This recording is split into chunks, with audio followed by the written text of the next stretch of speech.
नाचही बांसके बहंगिया बहंगी लचकत जाए।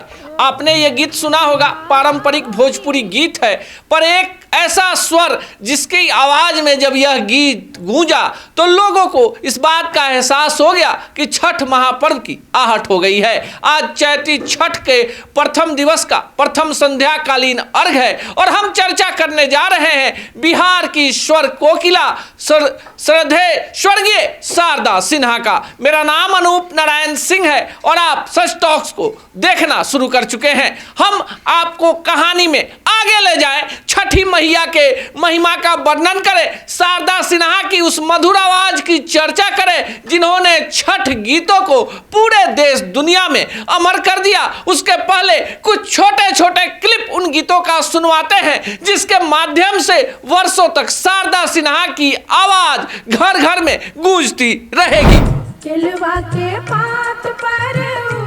बैक टू बैक आप देख सकते हैं शारदा सिन्हा के कई सारे छठ के गीत जो हैं वो आए। टी सीरीज कंपनी थी, उसके पहले कई लोकल कंपनियों ने भी इसमें हाथ आजमाया।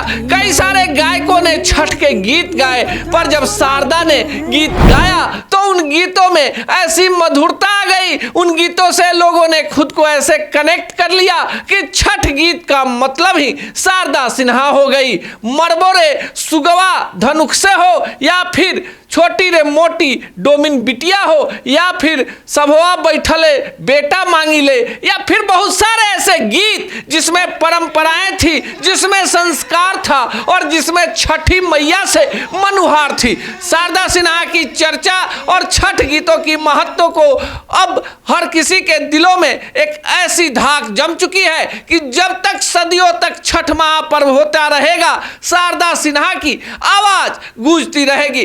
पहले पद्मश्री, फिर पद्म विभूषण, फिर पद्म भूषण जैसे बड़े सम्मानों को प्राप्त कर चुकी शारदा सिन्हा ने छठ के समय ही 2024 में अंतिम सांस ली। देखिए कैसी विडंबना थी कि कार्तिक मास के छठ का नहाय खाए था और उधर दिल्ली में शारदा सिन्हा अंतिम सांस ले रही थी। पटना के गंगा घाट पर शारदा सिन्हा बज रही थी, तो फिर बेतिया और मोतिहारी के किसी सुदूर पोखरे पर भी शारदा सिन्हा के छठ गीत बज रहे थे।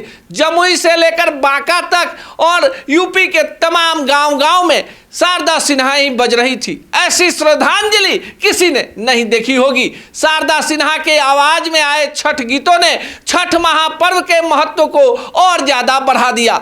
हालांकि उसके बाद कई सारे गायकों ने छठ के गीत गाए, उन पारंपरिक गीतों को गाया, पर जो मुकाम शारदा सिन्हा की आवाज को मिला वो मुकाम किसी को नहीं मिल पाया। शारदा सिन्हा के छठ के गीत बजते हैं तो लगता है कि माँ बुला रही है, गांव बुला रहे हैं, गांव का नदी पोखर बुला रहा है, गांव का बरगद बुला रहा है, और सबसे ज्यादा अपनी परंपराएं, जड़ें और छठी मैया का आंचल बुला रहा है। आपको क्या लगता है? कमेंट बॉक्स में जरूर बताइएगा।